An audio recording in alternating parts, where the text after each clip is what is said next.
Okay, listen up. Professor Ewens has been unavoidably detained. So let's review chapter 26 in anticipation for next Friday's test, okay? I reminded them to focus on differential equations, applied concepts, and approximation theory. Okay, most of you were lost on optimal polynomials on the last quiz. So once you choose the degree and domain of the polynomial is chosen to minimize your worst case error. Watching the look on the girl's face, I quickly went over the key points for them. Before long, the professor returned. He didn't interrupt my explanation. Instead, he leaned against the wall and watched me. Polynomial x varies over the chosen intervals. Now, for well-behaved functions, there's always an nth degree polynomial. Take you to an error curve that oscillates back and forth, positive, epsilon, and negative.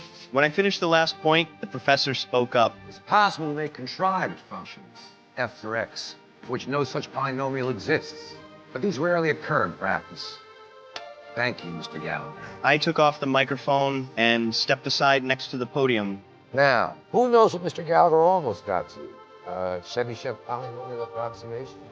After class, a student came up to me. He asked whether the professor or I had graded his paper. When I told him it was me, I deserve way better than a D. I couldn't help but laugh. After thinking for a moment, I told him the truth. The paper was plagiarized. Qualitative behavior of dynamical systems or equations of motions that are primarily mechanical can impact solutions of differential equations. You sound like a Nobel laureate. I even knew where he had copied it from, but he still refused to admit it. I asked if he really wanted me to check online. When he lowered his head and stayed silent, I told him to rewrite the paper himself. If he turned it in tomorrow, I'd give him a C. Thanks. After the boy left, the professor asked if he was a friend of mine. I said no. Perhaps.